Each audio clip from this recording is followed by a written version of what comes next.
Ever notice how when a new Mortal Kombat game releases, tons of players start saying the previous game was better? For example, Mortal Kombat 1 arrives and everyone says MK11 was the best, despite that game getting tons of hate when it came out. I remember. In fact, this happened to Mortal Kombat X too, believe it or not. Tons of fans hated it at first while praising Mortal Kombat 9. You know, the game where you die in 2 combos after a guaranteed reset, that Mortal Kombat 9. Anyways, this means when the next Mortal Kombat game gets here in about 100 years, a large group of players will start gassing up Mortal Kombat 1, saying it's much better and the GOAT of Mortal Kombat. Yeah, you can laugh all you want, but mark my words, it's gonna happen. But then we have the 3D era games, which basically everybody loves, and I'm not joking. You'll have a hard time finding someone who hates the 3D era. Call it nostalgia if you want, but I can scientifically prove why fans love the 3D era. In fact, that's gonna be today's video, so get comfortable and enjoy Valentine's Day, because I'm about to explain the most loved era of Mortal Kombat. Oh, and leave a happy birthday comment for my mother too, since she's a Valentine's Day baby. Then let me know which Mortal Kombat game is your favorite, while also leaving a like on today's video to show you love me too. And alright everyone, without any further ado, let's begin.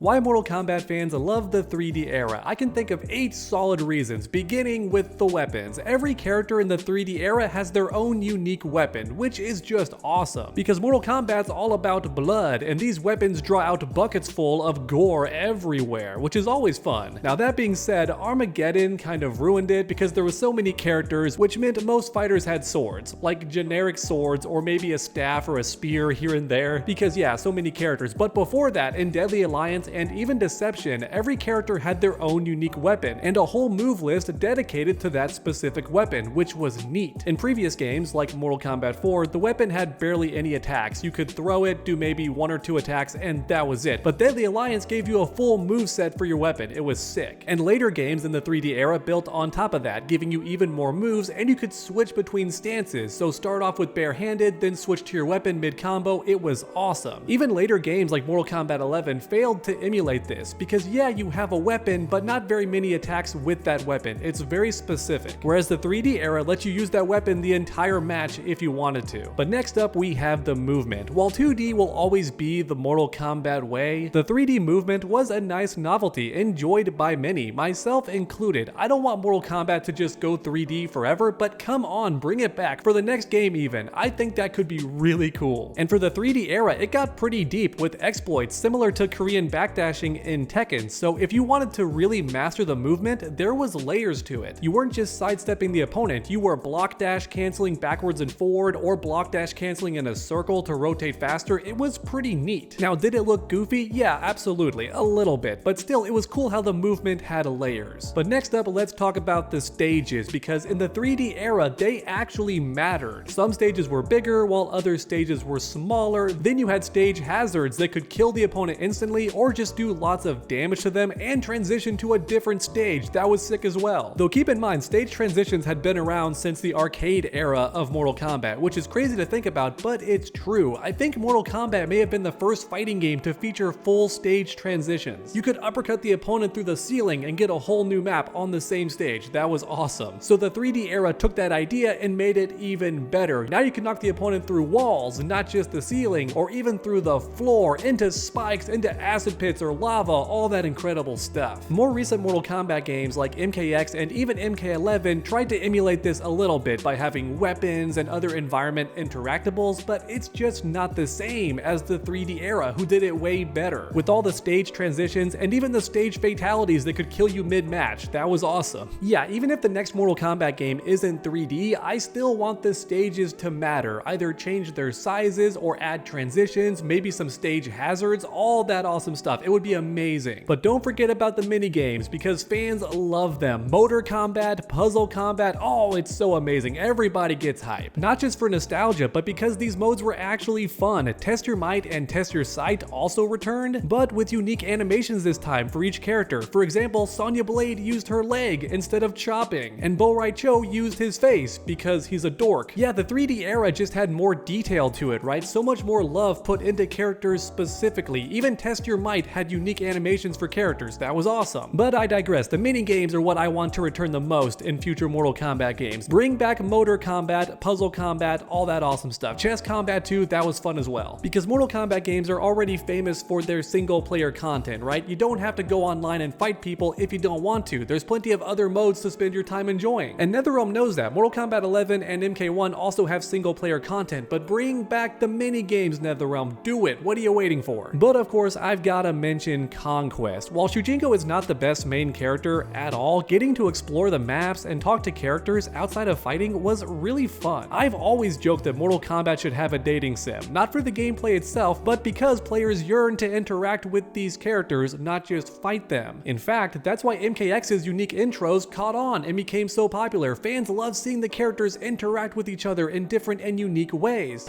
So, you and I... Do not even think it. You're right, you're unworthy. Hell, Street Fighter 6 did this the best. Not only can you hang out with your favorite characters, you can text them and have secret conversations with them. It's so much fun. Build a relationship with the characters. It's super enjoyable. A little bit dorky, but hey, we're nerds. We love that kind of stuff. You're telling me fans wouldn't throw money at their screen if it meant texting Melina or Katana? Yeah, of course they would. They love it.